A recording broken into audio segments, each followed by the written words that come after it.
So Keefe D has finally been arrested after going on this self-snitching tour for however many past years, telling everybody that he handed the gun to Orlando Anderson when before they killed Tupac, and somehow he thought that all of this telling on himself wasn't going to catch up, but the police were listening, as the detective is about to explain here. Within the first few months of the investigation, our detectives knew most of the information I just briefed you on. However, we never had the necessary evidence to bring this case forward and present it for criminal charges. As time went on, this case had been reviewed multiple times by different investigators assigned to my section, but it wasn't until 2018 that this case was reinvigorated as additional information came to light related to this homicide. Specifically, Dwayne Davis's own admissions to his involvement in this homicide investigation that he provided to numerous different media outlets. In our section, we knew at this time that this was likely our last time to take a run at this case to successfully solve this case and bring forth a criminal charge, which ultimately led to Davis being indicted on charges of murder. Yo, so I'm glad they caught up with Keefe D. This just goes to show you that attention is a cold drug, man. Attention, it does a lot of people in, but I never understood why gangsters would go and admit to crimes on camera that they've done, like there's nothing that can be done about it. This is one of the old detectives, Chris Carroll, that was talking about when he was hearing Keefe D tell these stories. This guy, Keefe D, has been shooting his mouth off for a couple of years now, openly telling everybody that he's part of the murder. He says he handed Orlando Anderson the gun, and Orlando Anderson is the shooter and shot Tupac. He openly is saying, I handed him the gun. Well, that makes him part of this murder. So he's been going on. I couldn't believe it when I first saw him on I think it was probably a YouTube channel or something, but he's just been going around telling the world that he's part of this murder. And it comes to the time where, the police department, the DA's office, the public in general is like, look, we got to do something with this guy. How long are we going to sit back and listen to a guy tell us that he's openly admitting being part of an unsolved murder? He's saying, I'm the guy. And so this, it's just like, it's unbelievable. Shout out to Art of Dialogue for the clip. But Keefe D went on Art of Dialogue. He went on Vlad. Vlad is notorious for having gangsters on there telling and getting locked up the next however long, or you know what I'm saying? It's just, I don't know what it is, but you know what? The one thing with Keefe D where he was ill-informed, I believe, is it was a time back in the day when he got caught up on some other charges. I can't remember what it was, but when they caught him up, they did an interrogation where he was talking about all this stuff. Same stuff that he's going on tour talking about.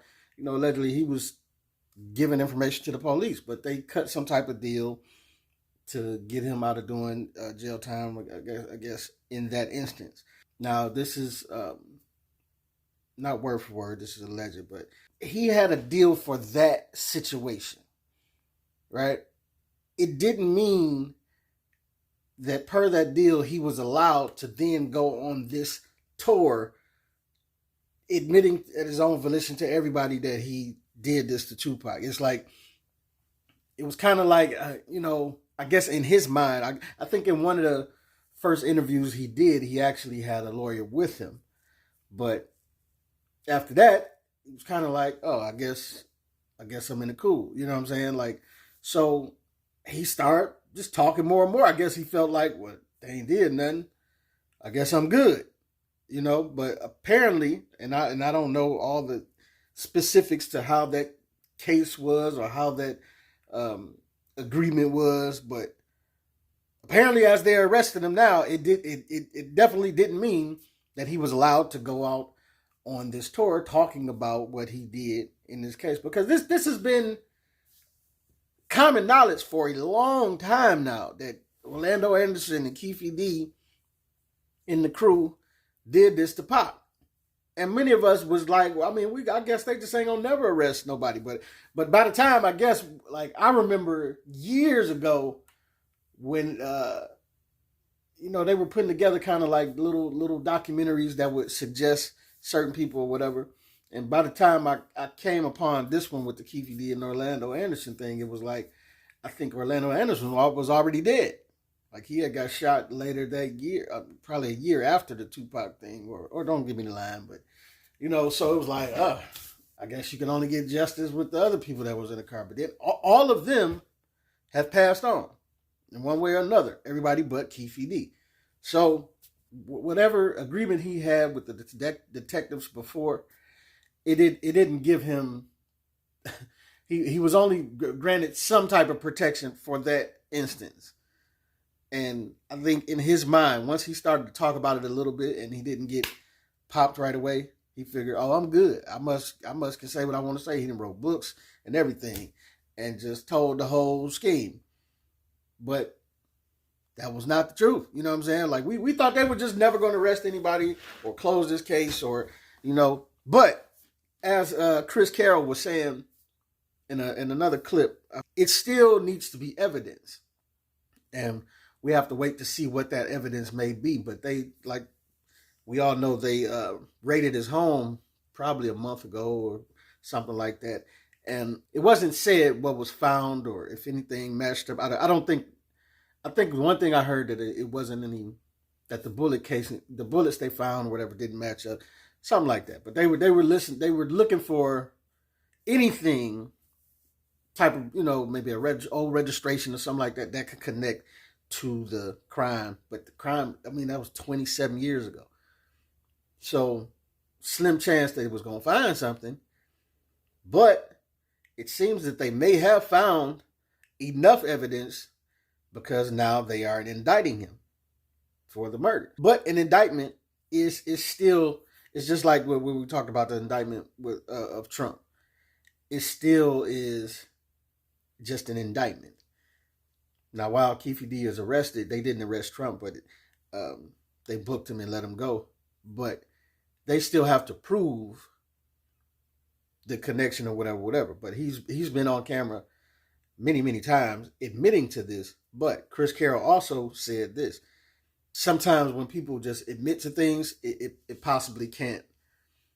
It possibly won't be enough to convict them because they can just get on the stand and be like, man, I just like to tell stories and, I embellish it. So I was telling the story, I was putting a little extra on it to get them YouTube clicks up, you know what I'm saying? And so if you have him do that on the stand as far as, and you don't have any evidence, hard evidence to connect him to this, that, and the other, then it's still possible that he could get off.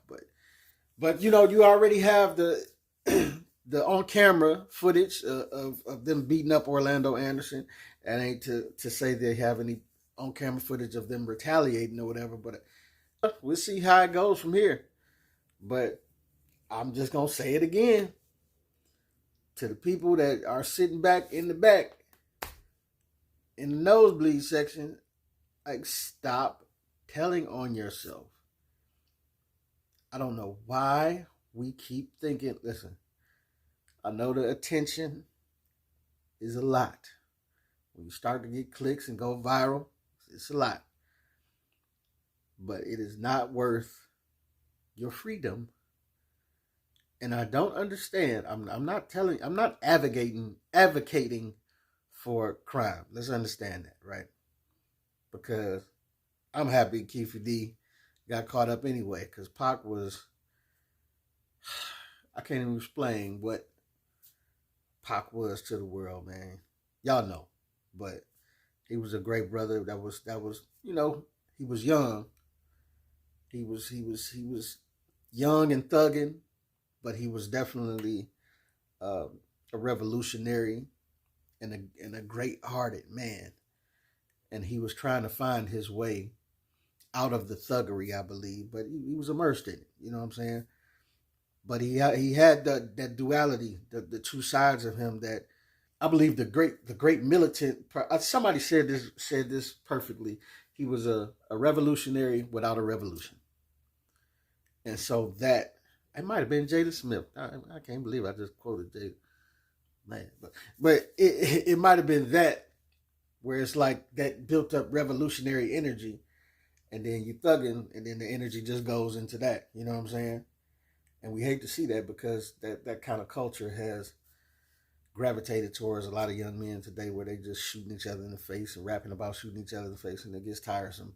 But I will say Pac was definitely a man who was trying to, like, he was trying to fight his demons and keep balancing his life as a man. Like, you know, as a man, like that thug inside of you is needed when it's time to protect yourself and protect your family, you know what I'm saying? Protect your home. But he also had that compassionate side to him that allowed him to love our brothers and sisters the same way that God loves, you know.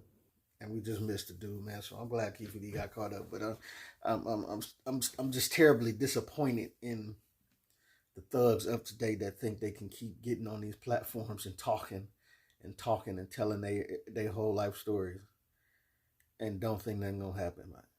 But whatever, man. This is your boy P Camp.